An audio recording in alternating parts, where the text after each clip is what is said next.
suis Yann Rival, maître de conférence en sciences de gestion et du management ici à l'UPF. Et je m'occupe également du CETOP, le centre d'études sur le tourisme en Océanie-Pacifique. Et donc je vais vous parler dans la continuité finalement de ce qui a été dit précédemment, en lien avec Tetiaroa et la plongée, cette fois-ci de tourisme.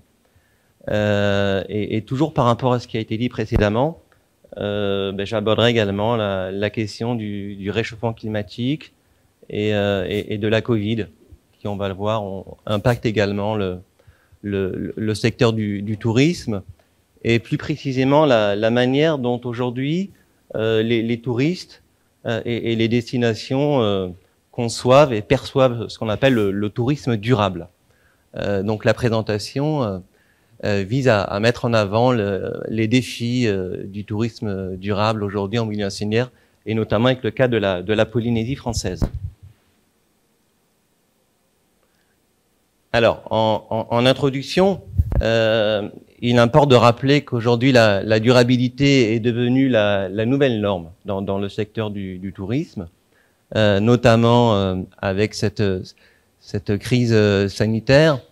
Et donc le secrétaire général de l'OMT, 6 mois après le début de la pandémie, disait ceci: la durabilité ne doit plus être un créneau du tourisme, mais doit être la nouvelle norme pour chaque partie de notre secteur. Donc il parle du secteur du tourisme. Il s'agit de l'un des éléments centraux de nos directives mondiales sur le redémarrage du tourisme. C'est de notre responsabilité de transformer le tourisme, et l'émergence de Covid-19 devient un tournant pour la durabilité.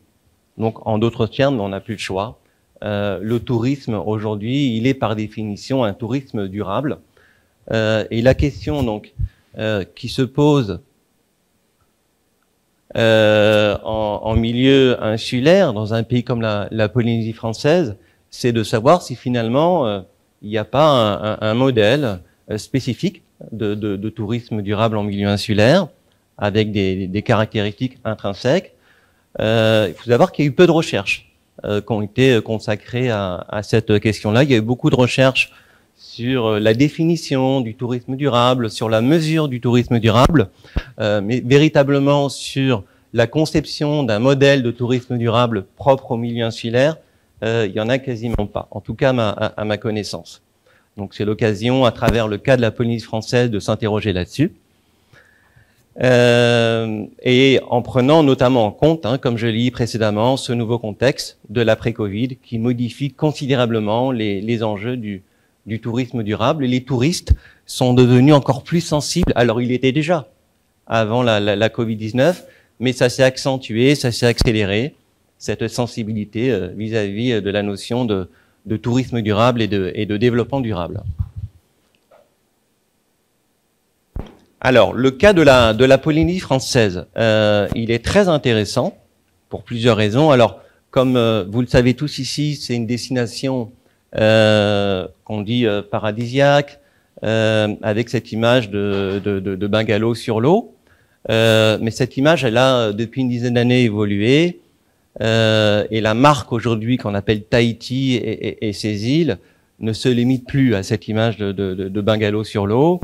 Et c'est vraiment une destination qui s'inscrit dans un tourisme qu'on va qualifier de culturel et qui s'inscrit surtout dans une démarche de tourisme durable. Donc on a deux questions ici qui se posent à travers ce travail de recherche. Premièrement, faire émerger un modèle de tourisme durable intrinsèquement insulaire dans l'après-Covid.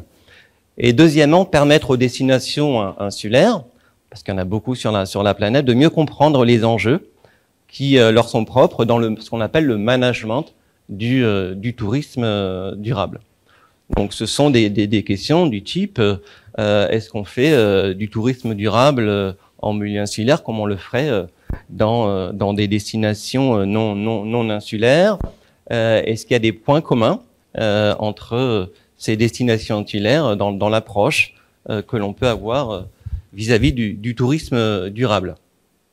Alors, petit rappel que je l'ai pas fait dans la présentation, il y a 3 dimensions classiques que l'on attribue au développement durable, au tourisme durable.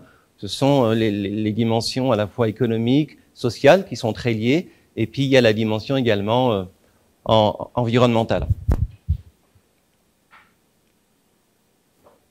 Alors, la méthodologie qui a été mobilisée pour ce travail d'observation finalement du tourisme durable polynésien, c'est selon ce qu'on appelle les principes de la grounded theory, ou la théorie enracinée. Donc on va véritablement sur le terrain, à la rencontre des acteurs, et à partir de là, on essaye donc de faire émerger des modèles, voire même des théories. Donc ça a été la lecture de beaucoup d'études, d'articles de presse, de données en ligne, afin, comme on dit, de trianguler les faits et les inférences et leur donner différents points de vue. Et puis ça a été également une série d'entretiens réalisés avec des professionnels du secteur du tourisme en Polynésie française. Alors, qu'est-ce que l'on retient, qu'est-ce que l'on découvre à travers les données qui ont pu être récoltées? C'est tout d'abord une plus grande vulnérabilité, sensibilité de l'environnement en milieu insulaire, à travers notamment des écosystèmes particulièrement fragiles, à préserver particulièrement de l'activité touristique. En effet, ce sont des écosystèmes qui sont pour l'essentiel restés à l'état de nature. Ils ont souvent très peu subi d'influence extérieure. On parle de faible anthropisation. Alors, j'imagine que vous connaissez très bien ces termes. Moi, je l'ai découvert à travers cette recherche. Il y a eu très peu d'impact de l'homme finalement sur le milieu dans lequel on est en Polynésie. Donc, par conséquent, ce qu'il faut retenir, c'est que les équilibres, ils sont très fragiles. Et donc, on a l'exemple notamment des récifs coralliens en Polynésie française, des milieux coralliens qui subissent, ou en tout cas peuvent subir l'influence de l'activité touristique.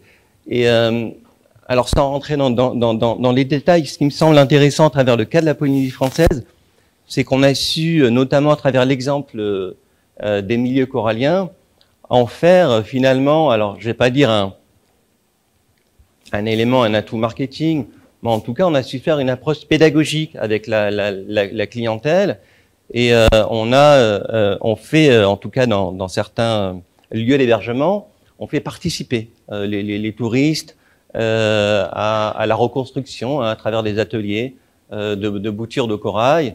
Et en tout cas, il y a une approche véritablement pédagogique qui est faite à ce niveau-là, qui me semble très intéressante pour la sensibilisation de la clientèle touristique.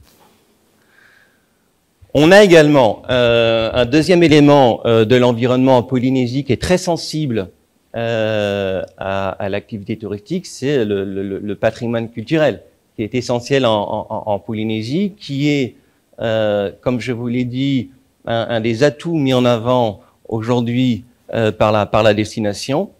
Donc, ce patrimoine culturel, il est particulièrement fragile, encore une fois en milieu insulaire, parce qu'il y a de faibles effectifs de population, il y a un isolement qui accentue la vulnérabilité. Donc, on peut craindre effectivement que cette activité touristique détériore ce patrimoine. En Polynésie française, ça semble pas être le cas. Et au contraire, l'activité touristique, c'est justement l'occasion de mettre en valeur ce patrimoine culturel à travers un certain nombre de pratiques culturelles et finalement une réappropriation de la culture polynésienne.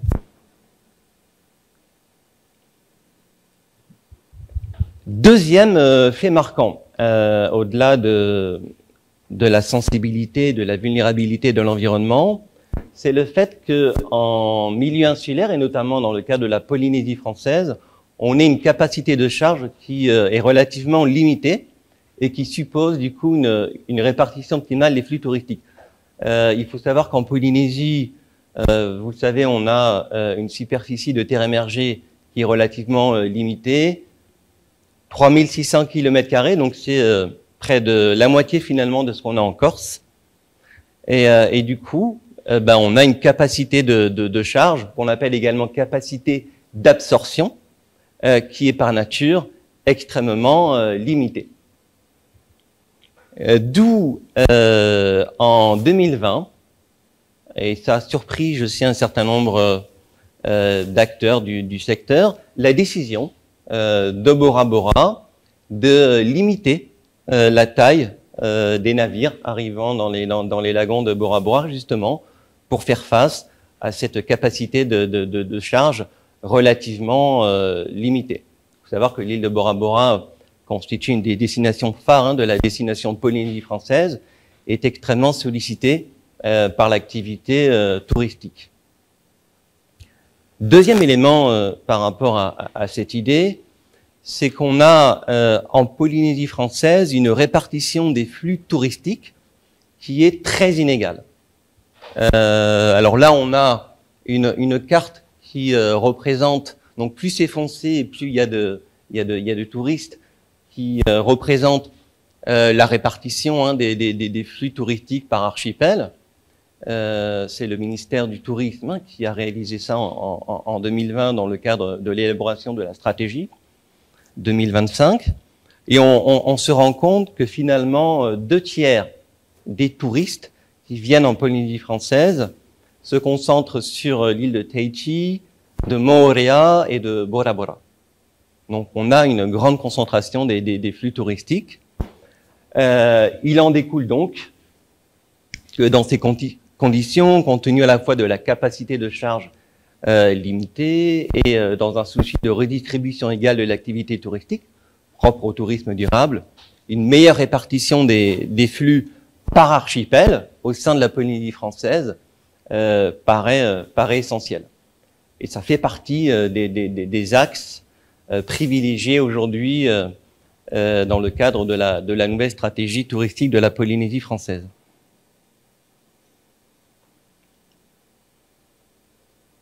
Troisième caractéristique du tourisme et tourisme durable en milieu insulaire et en Polynésie, c'est que le tourisme, bien souvent en milieu insulaire, constitue un secteur clé de l'économie. En Polynésie, au niveau du PIB, on atteint près de 10%, ce qui fait donc du tourisme la première industrie, avec 77% des ressources propres du pays.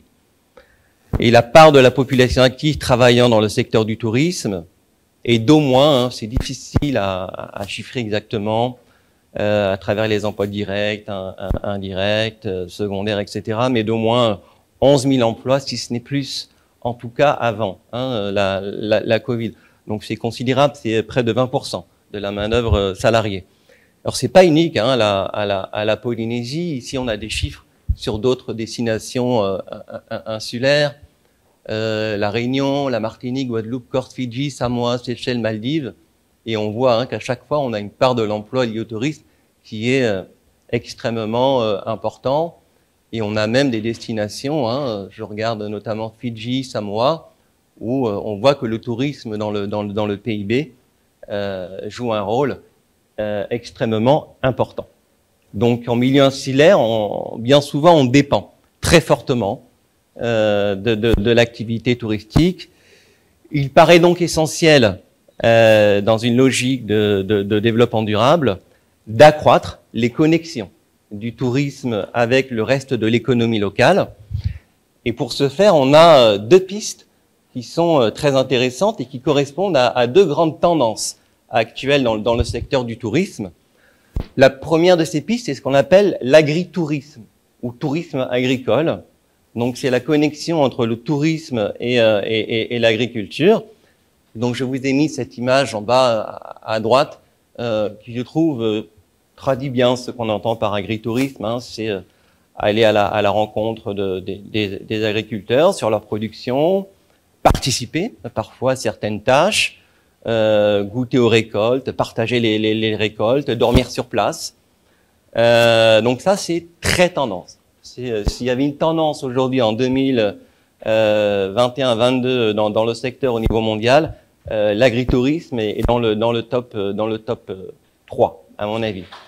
Donc ce modèle, il aide les agriculteurs à passer de l'agriculture traditionnelle à l'agriculture récréative et en apportant, c'est ça qui est intéressant, une grande efficacité à la fois à l'agriculture et au tourisme. Et en plus de contribuer au développement économique en créant des emplois pour les travailleurs, le tourisme agricole limite également la tendance à l'exil, favorise l'intégration et l'exportation sur place. Donc ça permet, hein, pour dire les choses clairement, de consolider les revenus en milieu agricole. Deuxième tendance, peut-être un peu moins récente, mais qui est très intéressante également pour la Polynésie, je vais vous dire pourquoi dans quelques instants, et qui permet donc de connecter encore une fois le tourisme au reste de l'économie, c'est ce qu'on appelle le tourisme culinaire. Alors d'autres diront le tourisme gourmand ou le tourisme gastronomique, ça renvoie à la même idée. Donc c'est un excellent moyen de connecter davantage le tourisme au reste de l'économie insulaire et finalement d'irriguer davantage celle-ci en termes de création de valeur, de richesse et d'emploi. Alors ici, on a quelques images qui traduisent ce qu'est finalement le tourisme culinaire. Il s'agit de mettre en avant les atouts de la destination à travers sa gastronomie. Alors beaucoup de destinations ont développé en grande partie leur activité touristique sur le tourisme culinaire. Hein. Ça peut être un levier extrêmement efficace. Il est quand même nécessaire au préalable de définir finalement ce qu'est la gastronomie de la destination. Et donc là, on parle de signature culinaire, c'est le terme approprié. Et donc là, je pense qu'il y a un travail à faire là-dessus en Polynésie, sur la signature culinaire de la Polynésie française, de la destination Polynésie française. Alors ça peut être très intéressant, pourquoi ? D'une part, ça permet de faire venir un plus grand nombre de touristes, mais surtout, une des grandes faiblesses de la destination, c'est qu'il y a très peu alors le terme qu'on utilise, c'est repeater. Donc c'est des touristes qui reviennent chaque année, ou en tout cas régulièrement. On est en dessous de 20%.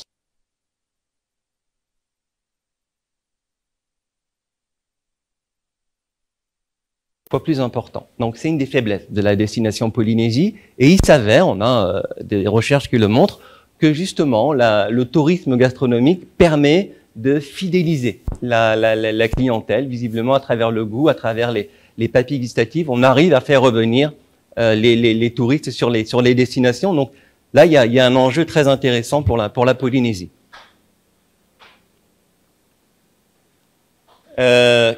Quatrième élément, clé, très important du tourisme durable, notamment donc en milieu insulaire, c'est le mode de gouvernance qui se veut, notamment ici en Polynésie, inclusif et structuré.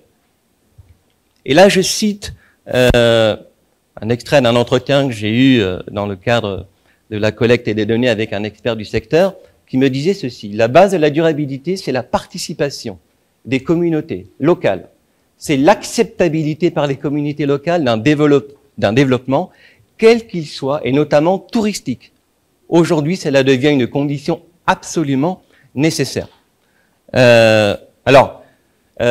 Ici en Polynésie, de par l'importance que revêt le tourisme d'un point de vue économique, comme on l'a vu précédemment, et également compte tenu de la multitude d'acteurs liés à cette activité, le pays a fait le choix d'une gouvernance qui se veut inclusive, indispensable à la durabilité de son tourisme. Concrètement, ce sont des instances telles que le COST à l'époque, on a aujourd'hui le COPIL, on a également au niveau local ce qu'on appelle les comités du tourisme, qui permettent véritablement de faire participer un maximum d'acteurs à la gouvernance du tourisme en Polynésie française, avec cette volonté donc d'une approche inclusive.